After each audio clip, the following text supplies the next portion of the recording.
Hey beautiful people, what is up and welcome back to my channel and welcome to what I hope is going to be my first episode of Makeup and Murder. This is a series I had been interested in starting for a while because in addition to really enjoy makeup, I am a huge true crime fan. I love true crime. In all honesty, when I'm filming my videos, 99% of the time there is a true crime podcast or a documentary playing in the background.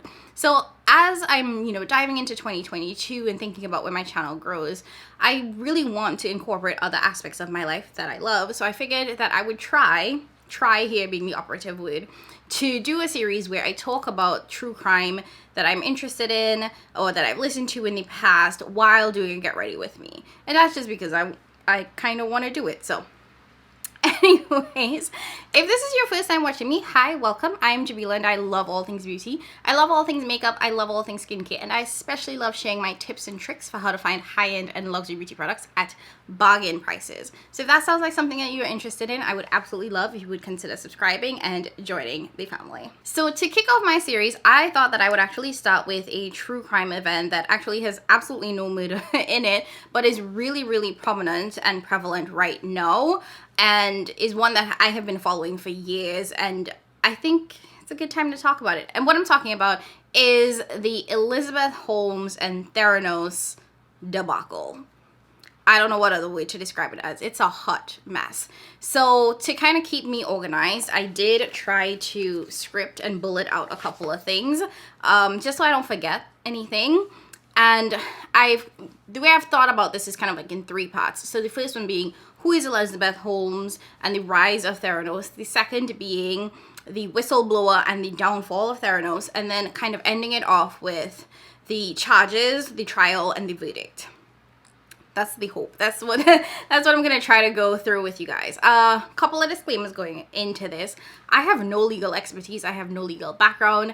All of these things are things that I have found from watching documentaries, from listening to podcasts, and just kind of like following stories, whether it be on media, like actual media, like the news, or on social media, whether that's like through podcasts or Instagram or Facebook or whatever the case is. So that's where I'm getting a lot of my information from, but I have no legal background and no legal expertise. Everything that I say here is just my opinion. Don't take any of it as fact. I mean, some of it there are probably facts sprinkled in it, but I'm just going to be giving you guys my opinion on what happened based on the facts as I understand it. All right, so let's dive into getting ready and talking about this. I did my eyebrows already, and I will have all of the products that I'm using linked down below, but I'm not going to go into depth on what I'm using on my face because this is really just talking about true crime. So all of the products will be linked down below if you are curious about anything that I'm using. And I should say that most of the products I'm going to be using are going to be new to me in some form. So hopefully this look turns out well. So I'm just priming my face right now with the Bobbi Brown face base. And that's because I feel so dry, like unbelievably dry right now. So this is a really good moisturizer. And for my eyes, I'm going to go in with the Odin's Eye Red Dragon palette. This is the collaboration that they did with Judy for the Legendary Diversa collab. So it's a very warm, neutral palette, but I'm excited. I picked this up during Black Friday during their like amazing sale. So solid. All right, let's dive in. So like I said, I wanted to start with who is Elizabeth Holmes and the rise of Theranos. So why should we actually care about Elizabeth or Theranos? So Elizabeth Holmes was the founder and CEO of Theranos, which was a biomedical tech startup company that she actually founded in 2003. And what made her story really interesting, and I believe what helped skyrocket her to, the infamy or her being super famous, was the fact that her company, when she started her company, she started by actually dropping out of Stanford at the age of 19. And this, I think, really intrigued a lot of people.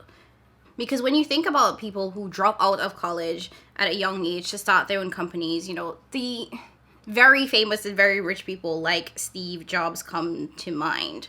And that is what everyone kind of thought she was. They thought that she was going to be the next Steve Jobs. And to be fair, had she succeeded in what her vision was for Theranos, she honestly could have been, because her goal was to revolutionize medicine.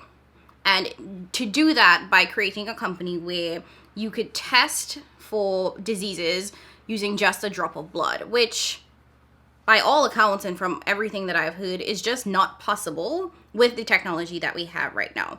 But that was the entire goal of a company. She was going to revolutionize medicine. She was going to create a way to test for every disease possible using just a few drops of blood from a pinprick of the finger. Which, right now, the way in which they do that is they take vials and vials of blood through like a venipuncture. So that is the standard traditional way. So you can see why this was going to be it was gonna shake up the healthcare and the medical industry.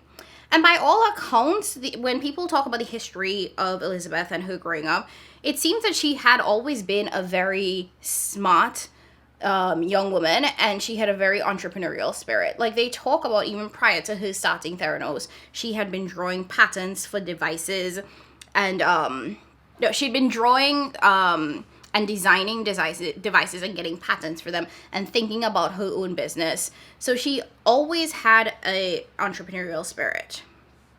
So Elizabeth, like I said, she dropped out of Stanford at 19, and this was in 2003. And then by 2004, she had already raised like millions of dollars to help her fund her startup. So in addition to her being really smart and being really entrepreneurial, you know, people always talk about the fact that she was very charismatic and she could connect with people in such a way to get them to believe and to latch on to her vision, which led to a lot of people investing in her company early on.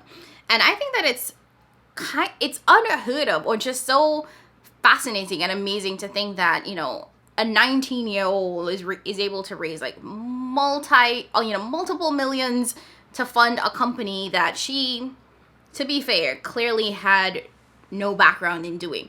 She got into Stanford to do chemical engineering. She had no real medical expertise or no chemical engineering, you know, like she didn't have the knowledge to actually do what she wanted to do, what she was proposing to do. But she got all of these people bought into her vision. And to be fair, sometimes you don't have to have the expertise. You just have to be able to run the company, and you could hire the scientists that need to do the work. So she got all these millions, and the company grew, like ballooned out of control. Theranos was the new it thing in Silicon Valley and the new it thing for medicine.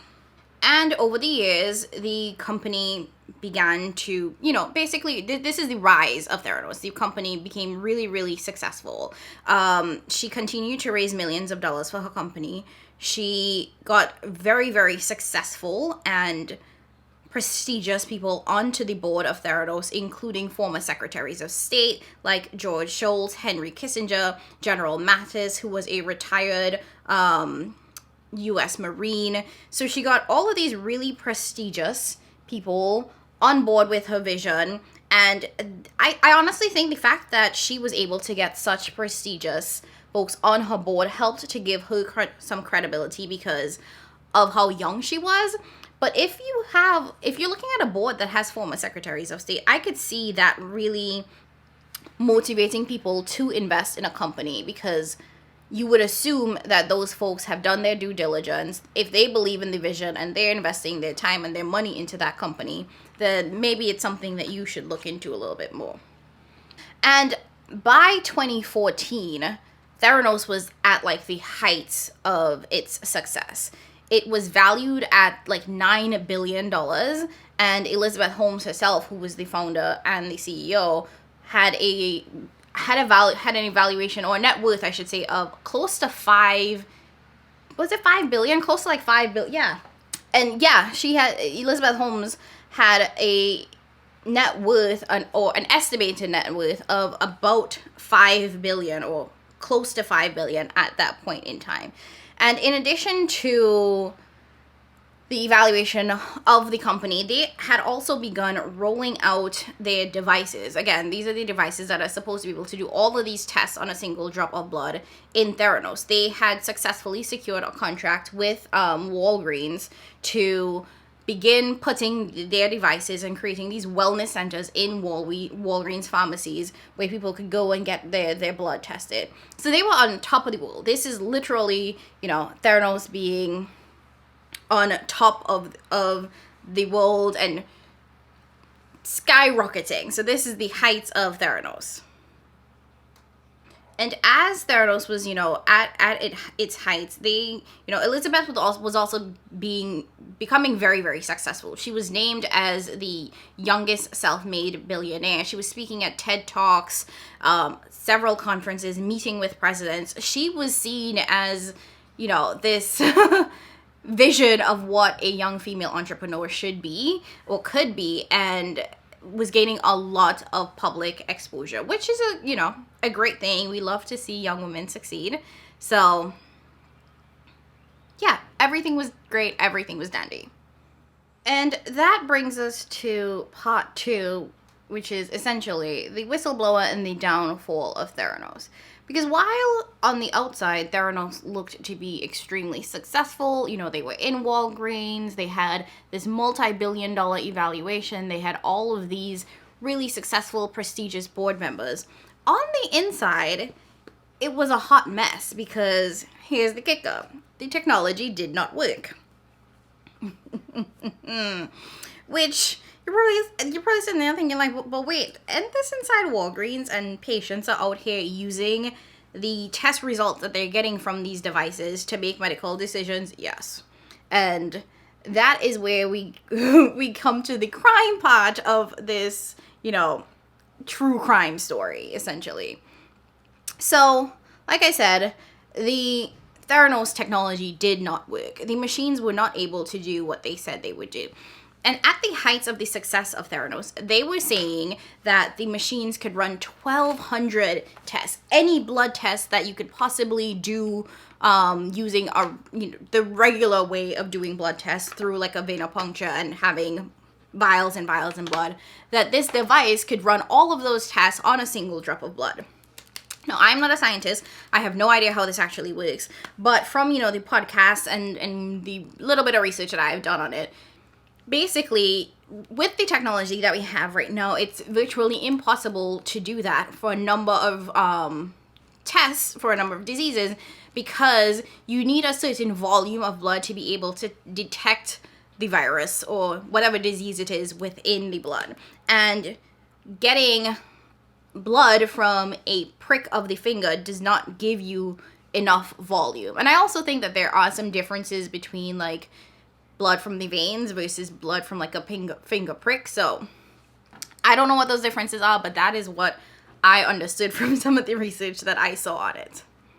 So like I said, the technology did not work. So again, at this time, this is when Elizabeth and the company were riding high, and she was all on all of these like media outlets talking about the fact that it could do hundreds, if not thousands of tests, when in reality, the device could only do 12 tests, and even for the 12 tests that it could do, it was extremely unreliable. Like, people were getting results that just did not make sense. And when we come to the trial, I might actually talk a little bit about, like, there were patients that were getting told that they had HIV or they were miscarrying when it wasn't true. And those are really big things. Like, if you go to get your blood tested and you're being told that you have HIV, you would feel some kind of way, right?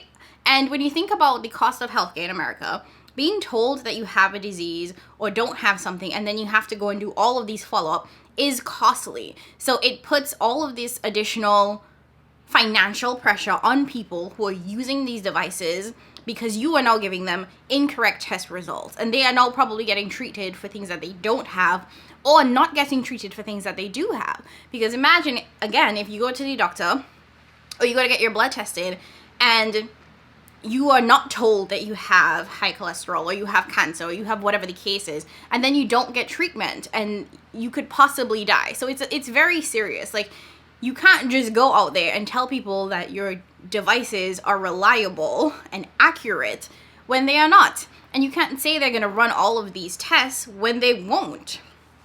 So the issue, well, one of the issues here was that Elizabeth and Sonny Balbani, we'll get to that name, was he was the COO of Theranos. So they were out here basically touting that the device could do all of these things when it could not, and they knew that it couldn't. So that in itself is problematic.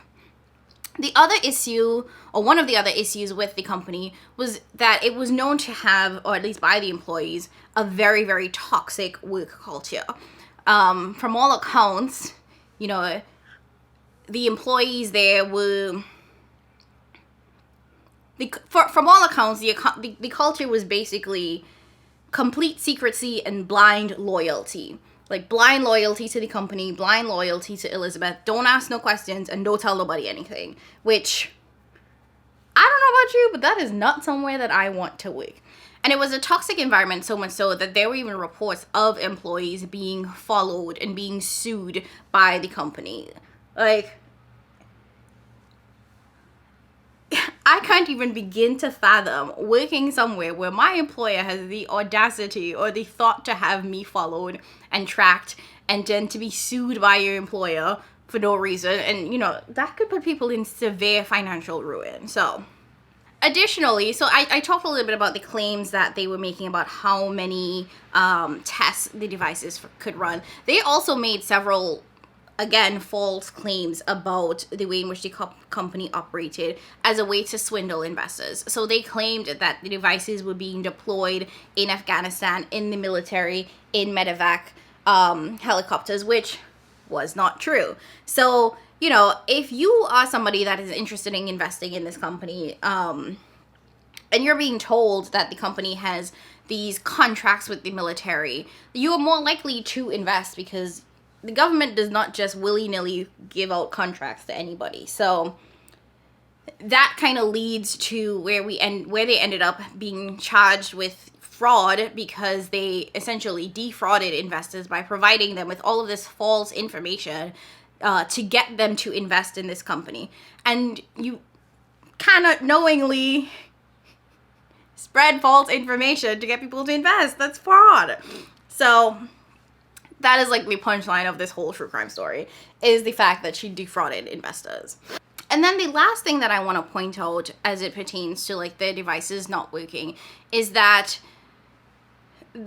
and this was also a part of a way in which they defrauded folks, is that in order to actually test patients, they rigged third-party machines, so machines that were already vetted and approved by the FDA from third-party creators, to run their blood samples. So and remember, their blood samples were very minute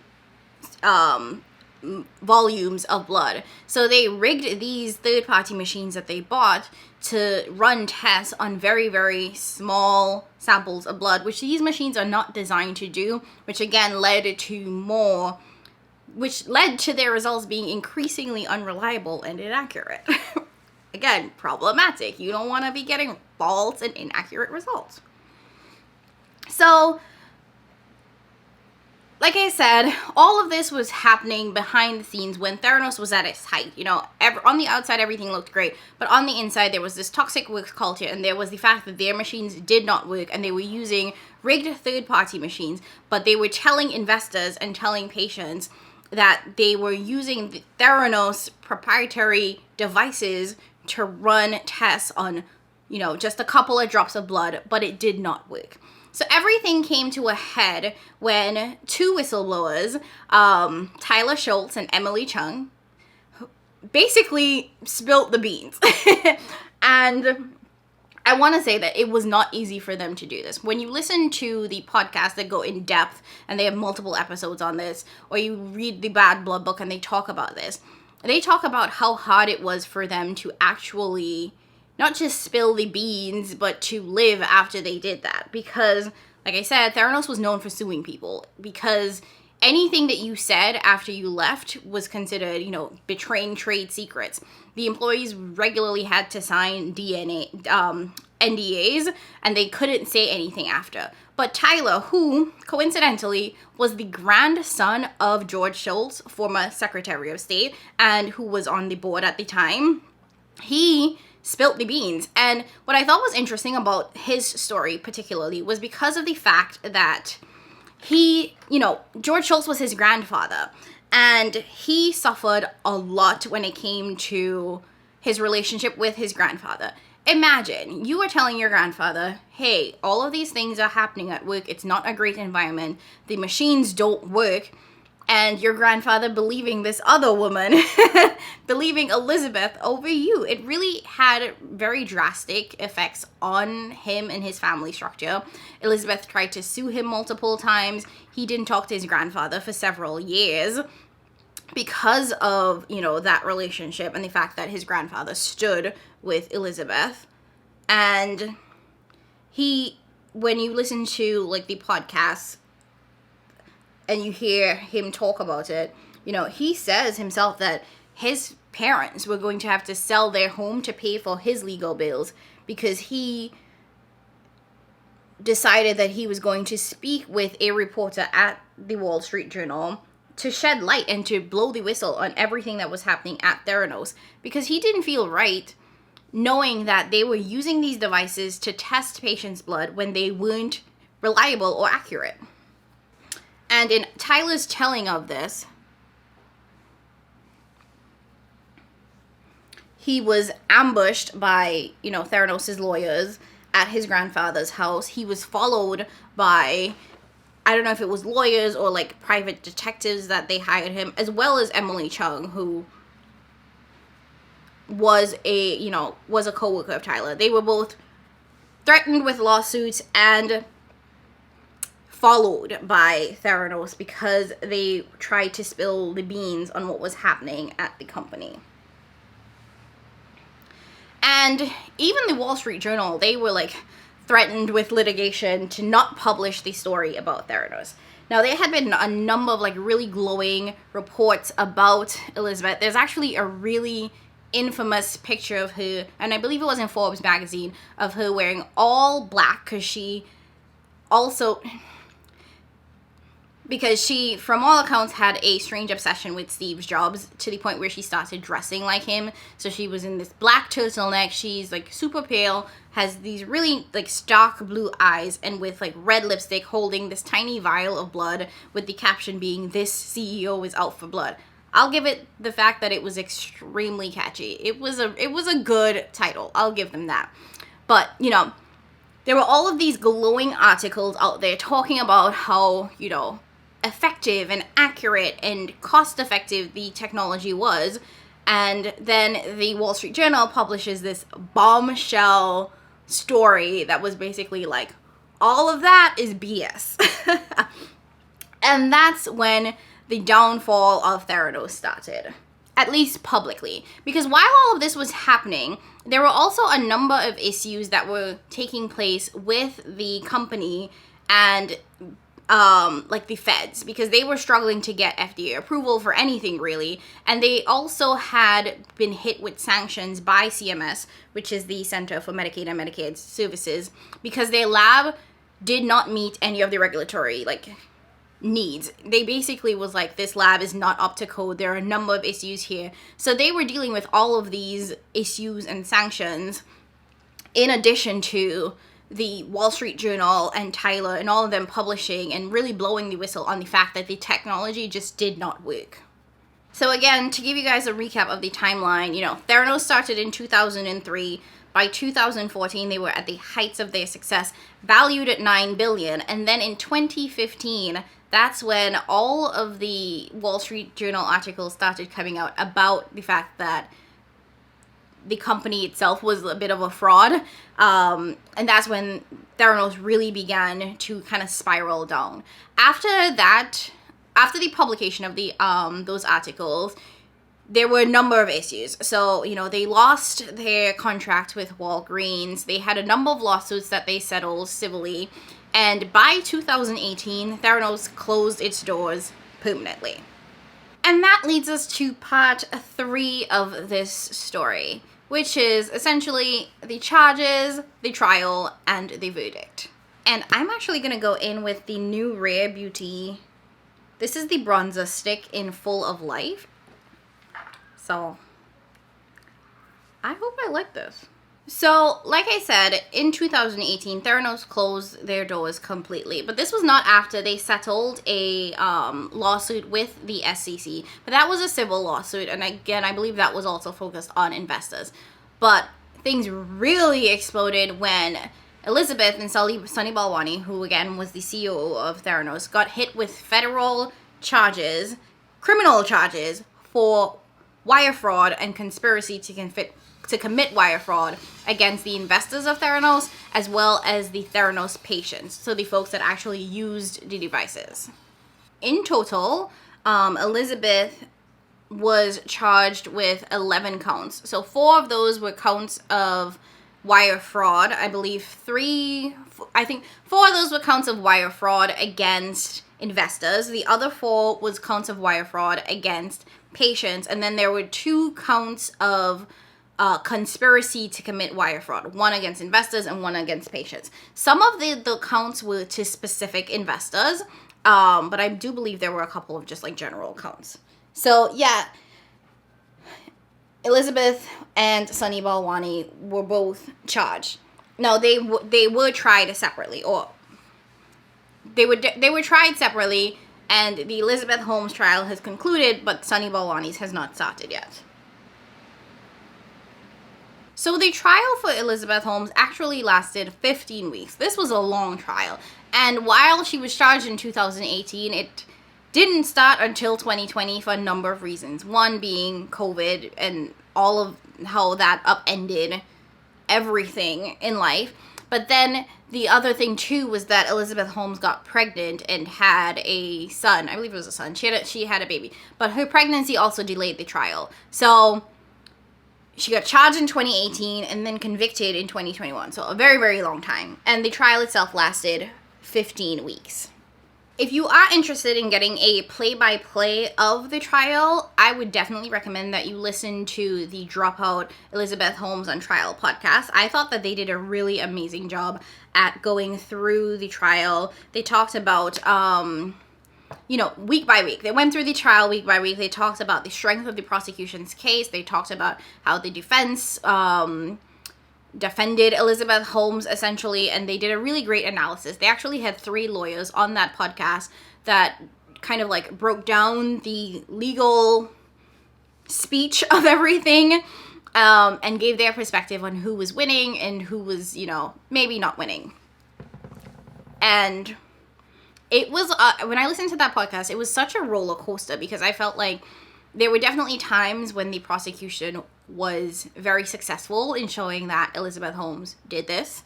But there were also a lot of times when I thought that the defense did a really great job at defending her and kind of placing the blame on everybody else. So the trial.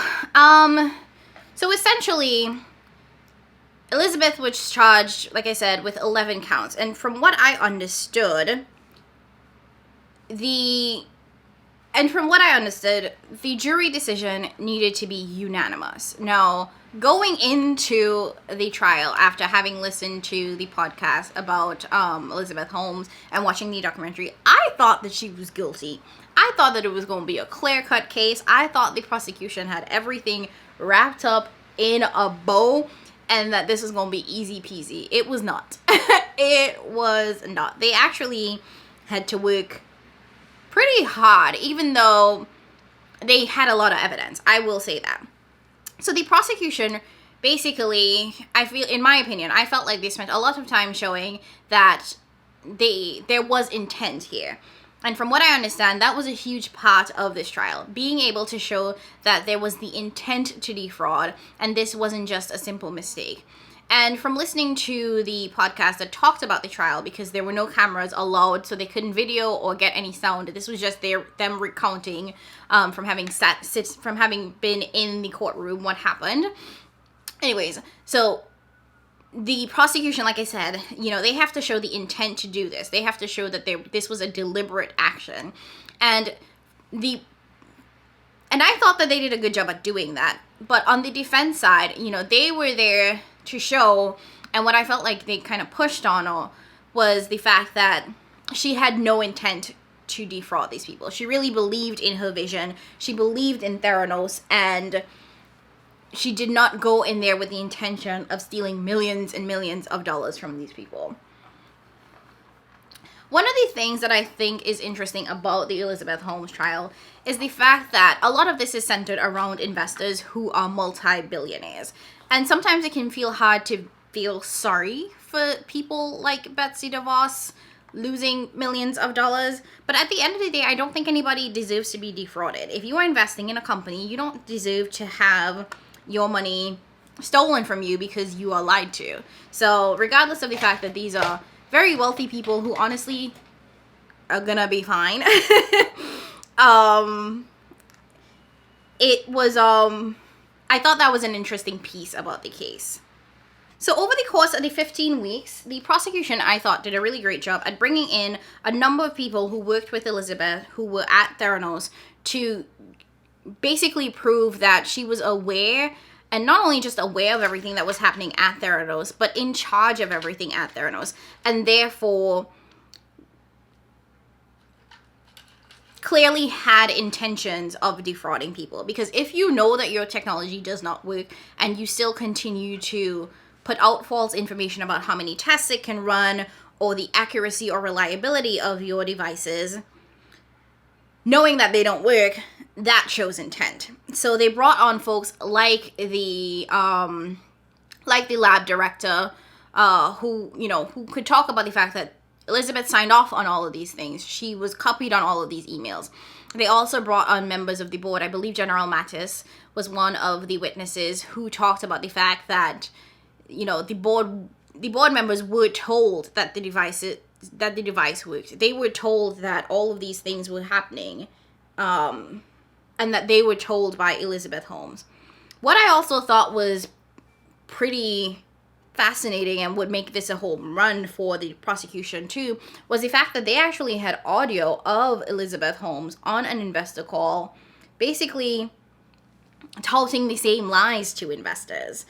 But after listening to the podcast, they talk about the fact that on the investor call, she also chooses her words very carefully. So a lot of times where I think it's very clear that she's being deceitful and lying, it can be interpreted as her talking aspirationally. And therefore, if you interpret it as her talking aspirationally, there is no intent to defraud because she's not technically lying and saying that it can do something when she's talking about aspirational goals and the future of the devices and the organization. So I thought that that was a really interesting, defense. So, and while I mentioned that, Tyler Schultz and Emily Chung, they were the whistleblowers who blew this wide open, I thought that it was interesting that neither Tyler or Emily were called as witnesses. They pretty much left them out of that. And I don't know if that was deliberate because, to be fair, Tyler has been in the media a lot from this podcast, talking about how Theranos has affected his life, talking about his relationship with his grandpa.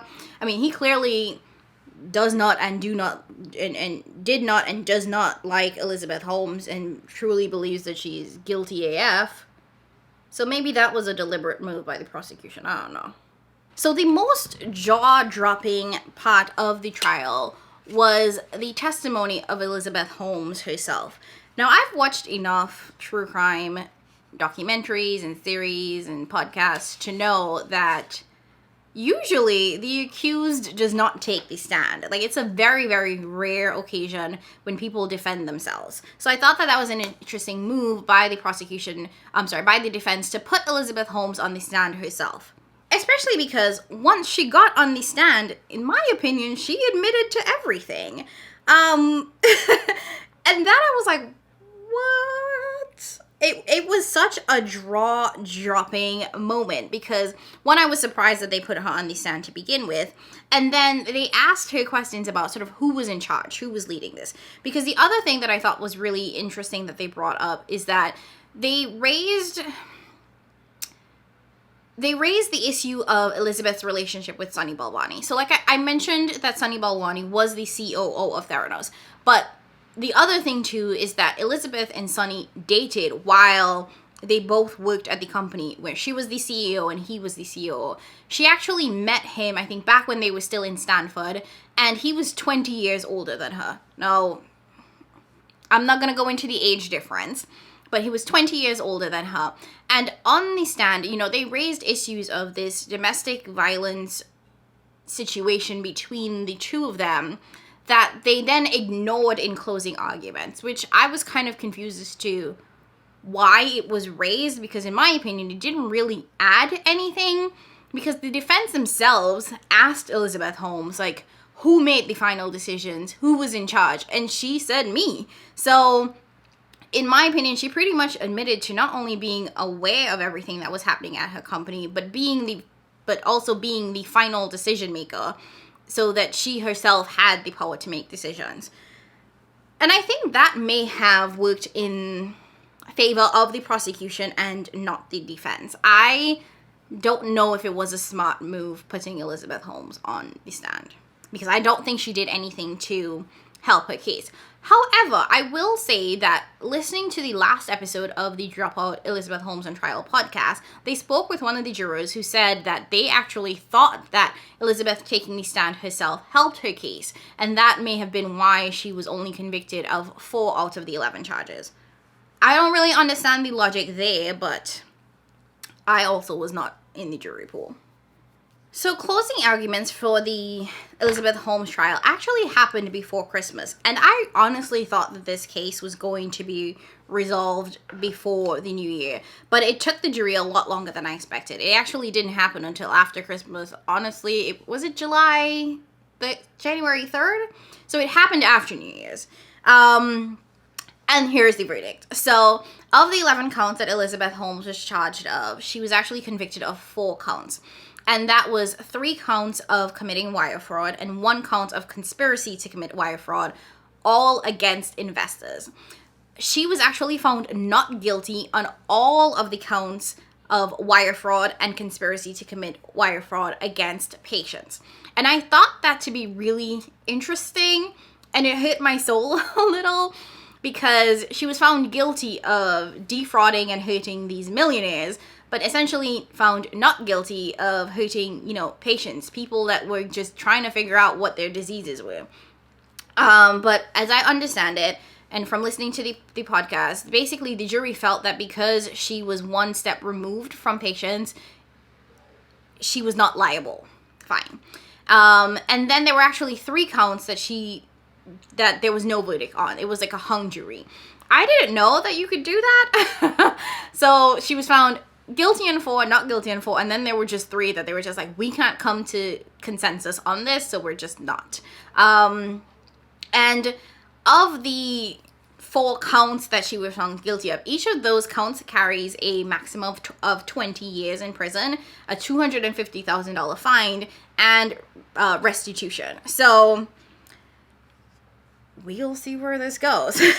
So while Elizabeth has been found guilty, she has not been sentenced. That is the piece that we're still waiting on. The prosecution has agreed, or I believe the court has agreed, to hold off on sentencing Elizabeth until the trial of Sunny Balbani, which we'll have to see where this goes. From what I understand, when there are multiple people charged with essentially the same crime, if the person who goes to trial first loses, it's more likely that everybody that comes after that is going to lose. So this win for the prosecution essentially means that they are more likely to win against Sunny Balbani as well. So that could mean that Sunny Balbani will take a plea, and it also could mean that if Elizabeth Holmes cooperates with the prosecutors for Sunny Balbani's trial, that she could actually get a reduced sentence. Either way, the maximum sentence, again, is 20 years in prison for each count. So she could be going away for decades. And the decision of how long she will go away for is actually left up to the judge, not the jury. So I am really interested to see what the hell happens, how long they're going to put her away for. We gonna see. All right, let me finish up the rest of my face, and I will be right back to end this video and give you guys my final thoughts on this case, and just, kind of wrap up my opinions. Okay, I'm back, and this is the final look, and I'm here to give you guys my final thoughts on the Elizabeth Holmes and Theranos story. So like I said, this was a story that I have been following for years because I'd been really fascinated by sort of this massive rise and complete downfall of this woman and her company. And like I said in the beginning, to be fair, she really was trying to revolutionize medicine, and her vision is something that I think everyone could get behind, but obviously her execution did not make sense. Like, you can't just go around defrauding people and telling lies. But I think that there are also a number of really interesting learning points in this story as well, which and in all of true crime, which is why I enjoy watching true crime to begin with. And that is sort of and one of them being sort of this idea of due diligence. One of the things that the defense of Elizabeth Holmes tried to push in the trial was that all of the people that invested in her company were essentially really smart people, and they didn't do their due diligence to figure out what was real and what was not real. So people like, and companies like Walgreens, you would think that Walgreens would do enough of its own research before signing a contract to have these devices or this company put into their pharmacies.